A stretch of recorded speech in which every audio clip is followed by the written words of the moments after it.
Iconic images of American life are interspersed with interviews featuring diverse individuals reflecting upon the experience and contributing factors of their disability. America is changing, and our cultural, economic, and environmental realities reflect a demographic shift that will only accelerate in the years and decades to come. The U.S. Census reports that 1 in 4 American adults are living with a disability. 30 years removed from the passage of the ADA, disability is increasingly a byproduct of the failure of the environment in relation to a person with a physical, sensory, or brain-based functional limitation. From veterans with traumatic brain injury to those aging in place with acquired disabilities, the time has come to re-examine the experience of disability in America and shine a light on the stories of those who are all too often left behind. You know, we talk about communities of color being treated differently than communities that are predominantly white and more affluent. And the reality is that racism is at the root of why we have tolerated lead poisoning for so long. Being exposed to the lead. Ryan did have some behavior issues in class, but it was a battle between me and the school. And I was supposed to get a progress report every day by the end of the day. Do you know I didn't get one progress report? Not one. Not one.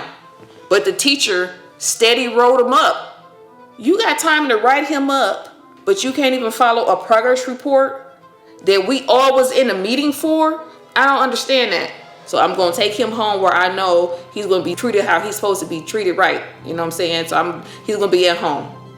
We weren't ready to retire, so we started the farm.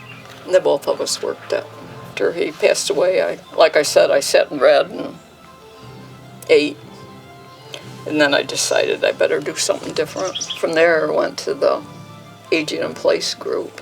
They said, if you're happy here, then stay here as long as you can. You really do want to end life with dignity. To remove friends, I couldn't stay here. I grew up in a single-parent household with just my mom. There was 5 of us, and she did the best that she could do with what she was working with. I wasn't an individual with low self-esteem. I was an individual with no self-esteem. Because of the things I was subjected to in the household, because of how I was treated by my peers in school and in the project, I was a full-fledged cocaine and heroin addict by the age of 16. I basically grew up in the Cathedral Housing Project with, I would say, about 25, 30 other youngsters.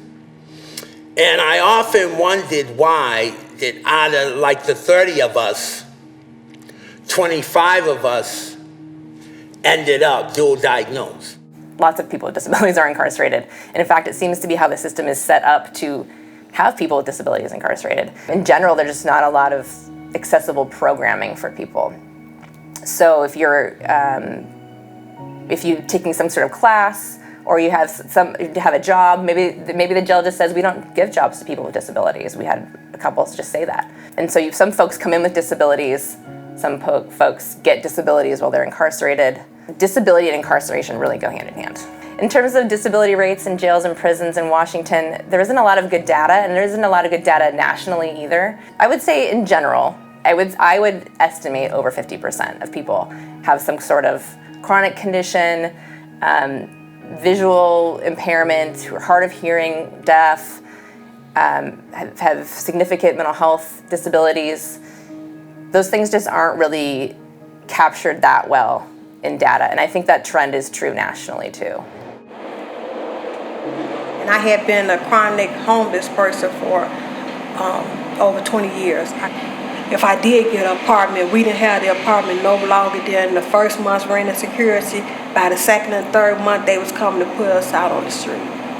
That definitely was a link to my mental health and my addiction. I started coming here in November of 2018, and I just been coming every day. I could count on my hand how many days I missed. If I could go out there and collect that drug every day for 36 years, I could come in here to save my life. Now I got a 4-bedroom apartment that I've been faithfully thanking God every time I get up and hit the floors that look what you have brought me from. And I know if I could do it, another woman or man could do it too. The Americans with Disabilities Act was a watershed moment for the civil rights and equal opportunity of disabled individuals.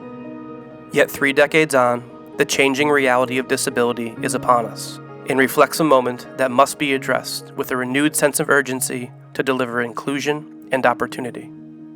The time has come to design a future that incorporates the critical voices of those most impacted by their environment, so that we may begin to balance the scales of equity in modern American life. Black and orange logo on a white background for the Institute for Human-Centered Design.